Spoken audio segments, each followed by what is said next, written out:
श्रद्धा और सम्मान का आज का ये गौरवशाली मंच और इस पर उपस्थित एक ऐसे शिक्षाविद जिनसे हमारा बहुत दिनों का नाता है, वैसे आज के कुलपति प्रोफेसर एसपी शाही जी, मंच पर विराजमान प्रतिकुलपति एवं अन्य पदाधिकारीगण, सामने बैठे विश्वविद्यालय से जुड़े हुए सभी प्राध्यापकगण, प्राध्यापिकागण एवं प्यारे मित्रों, आज मेरे लिए भी एक सौभाग्य का दिन है कि आप सबके बीच आने का मौका मुझे मिला है। मैं आप सबों का तहे दिल से अभिवादन करता हूं, अभिनंदन करता हूं। मगध विश्वविद्यालय को 62 वर्ष हो गए हैं।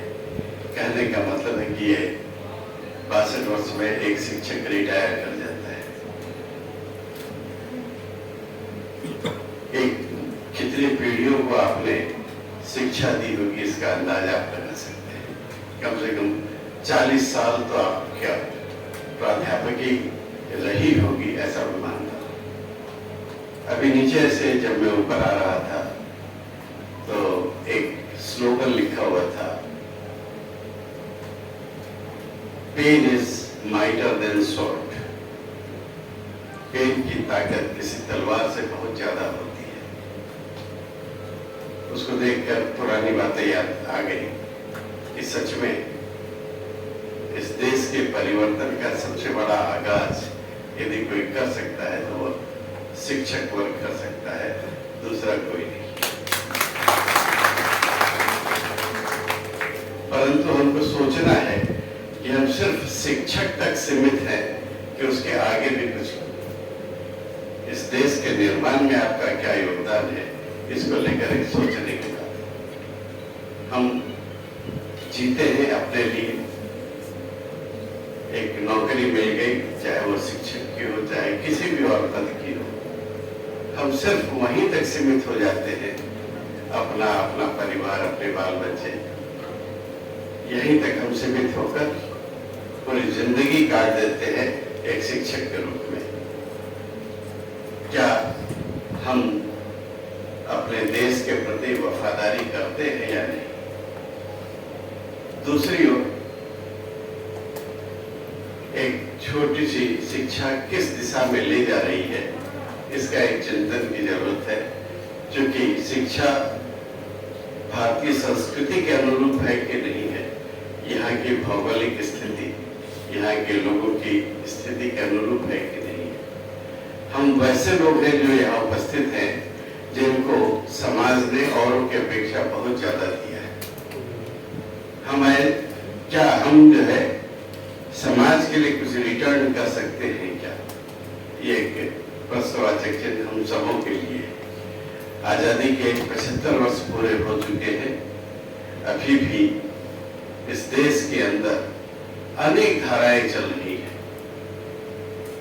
आज भी इस देश में ऐसे लोग हैं जो कहते हैं कि भारत तेरे टुकड़े होंगे और हम सब मौन रह जाते हैं।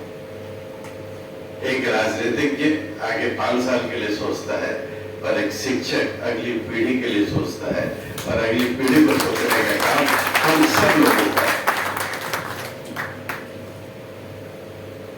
हम मानव सेवा के माध्यम से, शिक्षा के माध्यम से पूरे देश के अंदर एक सामाजिक बदलाव ला सकते हैं।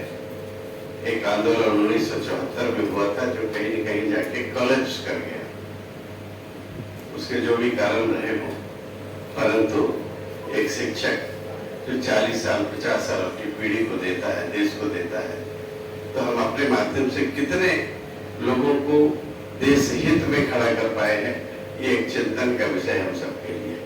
क्योंकि आज यहाँ बैठे हुए तमाम लोग कोई व्यक्ति नहीं है, कोई प्राध्यापक नहीं है, बल्कि अपने आप में एक संस्था है, इंस्टीट्यूशन है।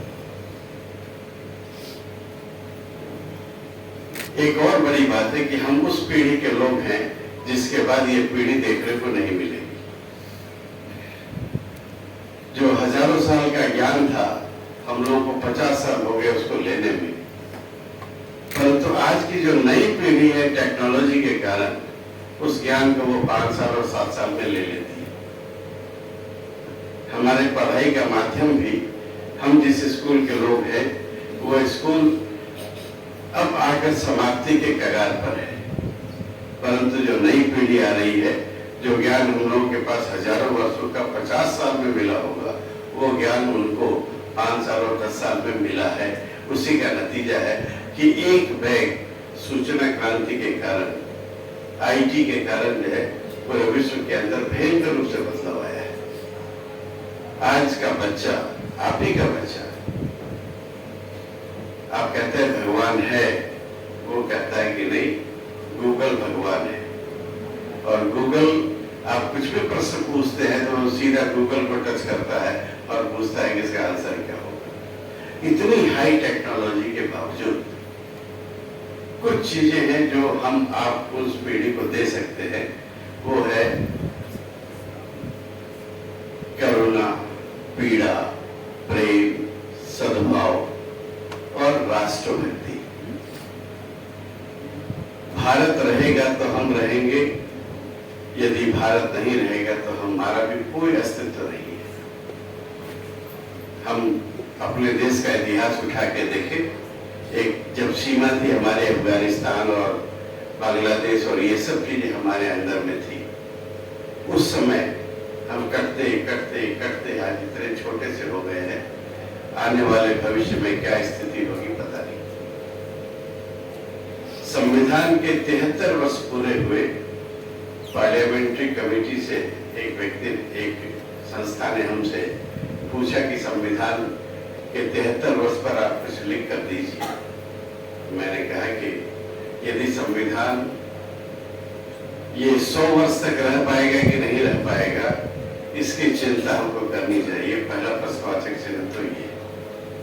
कारण क्या है कि हम अपने आप में मस्त हैं, देश का ध्यान, देश के प्रति अपनी समर्पण की स्थिति आज भी नहीं है। उसको कैसे बढ़ा पाए, इस दिशा में चिंता की जरूरत है। और नहीं तो आज आप अपने को लीडर बन के घूम रहे हैं, परंतु 20 साल के बाद, 15 साल के बाद आप घर से निकल भी पाएंगे कि नहीं, एक चिंता का विषय। आप, हम सब लोग संपत्ति संग्रह में लगे हुए हैं, परंतु कैसे ये दिशा हमारी बदले। राष्ट्र देवो भव, राष्ट्र हमारा सर्वोपरि है, उसके बाद बाकी चीजें।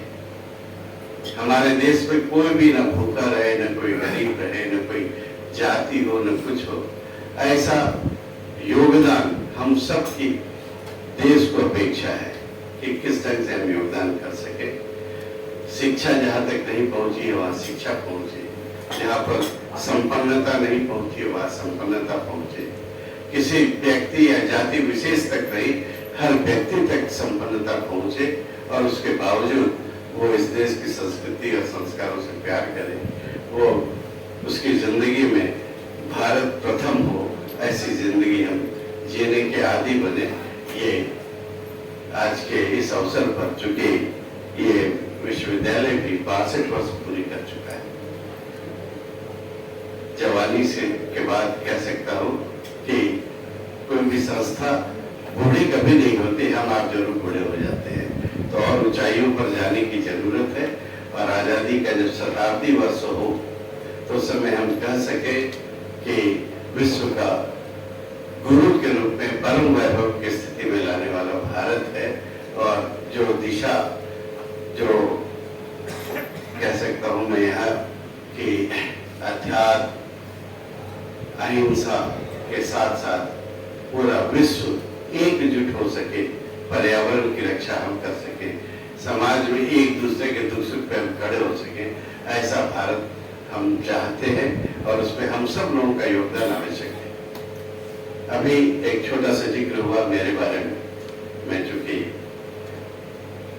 मैं पिछले पर सामाजिक कार्यकर्ता रहा हूँ, कुछ वर्षों तक प्राध्यापक भी रहा, परंतु लगा कि कुछ समाज के लिए कोई विशेष काम की शुरुआत तो करनी चाहिए।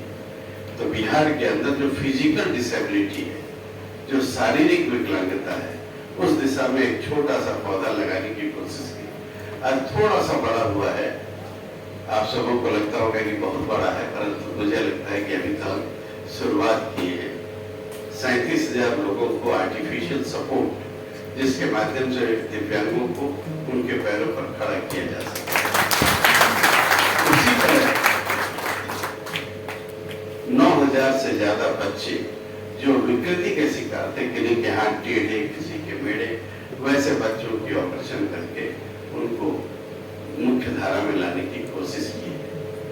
आज यहाँ जितने भी लोग बैठे हैं, मैं सबों से आग्रह करूंगा कि आपके अगल बगल राह चलते ऐसा कोई भी दिव्यांग दिखता हो तो आप मेरे यहाँ भेज सकते हैं।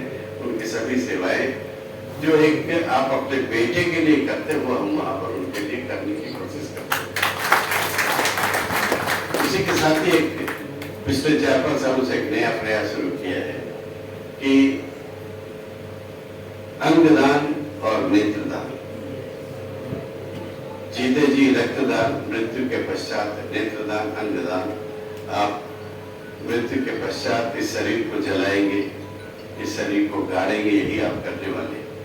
परंतु यदि आपके जाते जाते भी किसी का भला हो सकता हो, किसी को रोशनी मिल सकती हो, किसी की किडनी मिल सकती हो, किसी को लीवर मिल सकता हो, तो हम आज चाहेंगे कि सब संकल्प लें कि मेरी मृत्यु के पश्चात हमारे शरीर का हम दान करेंगे, नेत्रों का दान करेंगे, ताकि वैसे लोग जो लाखों की संख्या में रोशनी के कमी के कारण सब चल नहीं पाते, देख नहीं पाते, उनको रोशनी मिल सकेगी। मृत्यु के बाद भी आप अमृत प्राप्त कर सकते हैं।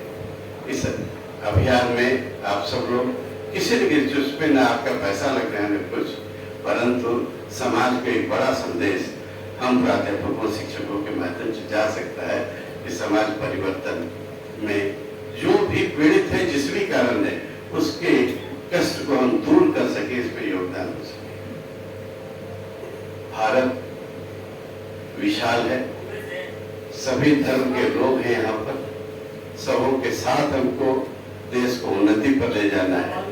परंतु जो देश विरोधी शक्तियां हैं, उसके साथ जमकर लड़ने के लिए भी खड़ा होने की जरूरत है। आज आवश्यकता है कि हम धर्म, जाति पाति से उठकर देश के लिए मजबूत हों, और जब आजादी का 70 वर्ष हो तो उस समय एक नया भारत बने, यही मैं आप सबसे निवेदन कर रहा हूं।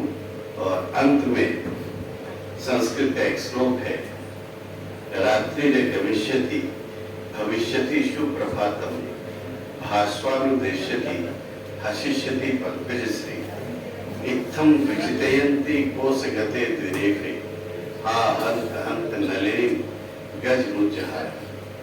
हमने पूरी जिंदगी जो है कि एक जिम्मेदारी जब समाप्त हो जाएगी तब कुछ अच्छा करेंगे। तो एक भौरा शाम के समय एक बगिया के अंदर जो है फूल का गंध ले रहा है, रस ले रहा है, उसी समय वो सूर्यास्त हो जाती है, सूरज अस्त हो जाता है, वो कमल का फूल बंद हो जाता है। उसके अंदर बैठा हुआ भौरा सवेरे की चिंता करता है कि सवेरा कैसा होगा, कल जब होगा तो फिर हम अलग अलग पौधों पर जाकर आनंद लेंगे। परंतु रात के समय हाथियों का एक झुंड आता है और उस पौधे को खा जाता है। हमारी जिंदगी भी वैसी ही है कि कल करेंगे, परसों करेंगे, इस बात को निकालते हुए एक नई जिंदगी की शुरुआत आज से हम करें। हम कोई भी रिटायर्ड नहीं है, हम सब जब तक जिए हैं, जिएंगे, तब तक जो है कुछ से कुछ अच्छा करते रहेंगे।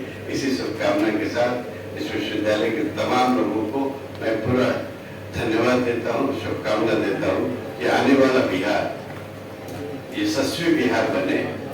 हम सब लोग बिहार को देश के सर्वोच्च शिखर पर ले जाएं, इसी आशा के साथ बहुत बहुत धन्यवाद।